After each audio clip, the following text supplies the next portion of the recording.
ആമുഖം. മലാക്കി പ്രവാചകൻ. ഈ പ്രവാചകൻ ജീവിച്ചിരുന്ന കാലഘട്ടം BC 516 പ്രവാചകനും പുരോഹിതനുമായ മലാക്കി ദേവാലയ പുനർനിർമ്മാണം പൂർത്തിയാക്കിയതിന് ശേഷമാണ് പ്രവചനം ആരംഭിക്കുന്നത്. നെഹമിയ ദേശാധിപതിയാകുന്നതിന് മുമ്പായിരിക്കണം അത്. അതായത് BC 444.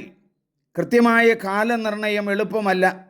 ദേവാലയ പുനർനിർമ്മാണത്തിനു ശേഷവും വരൾച്ചയും വിളനാശത്തിനും തുടരെ ഇരയായിക്കൊണ്ടിരുന്നു. ജനം ദൈവവിശ്വാസത്തിൻ്റെയും ദൈവസ്നേഹത്തിൻ്റെയും പ്രസക്തിയെ തന്നെ ചോദ്യം ചെയ്യാൻ തുടങ്ങി. അത്തരം ചോദ്യങ്ങൾക്കുള്ള മറുപടി ആയിട്ടാണ് ഗ്രന്ഥം വിരചിതമായത്. ദൈവത്തിൻ്റെ സ്നേഹത്തെപ്പറ്റി സംശയിക്കരുത്. അവിടുത്തെ നാമം അശുദ്ധമാകാതെ നിർമ്മലമായ ബലിയർപ്പിക്കുക.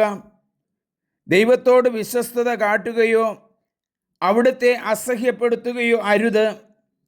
ദൈവത്തിലേക്ക് തിരിച്ചു വരിക. അവിടുത്തെ സേവിക്കുന്നവർക്ക് പ്രതിഫലം ലഭിക്കും. കർത്താവിൻ്റെ ദിനം ആഗതമാകുന്നതിന് മുമ്പ് അവിടുന്ന് ഏലിയായെ വീണ്ടും അയക്കും. ഇത്രയുമാണ് 6 ചോദ്യങ്ങൾക്കും അവയ്ക്കുള്ള മറുപടിയും വഴി ഗ്രന്ഥകാരൻ നൽകുന്ന സന്ദേശം.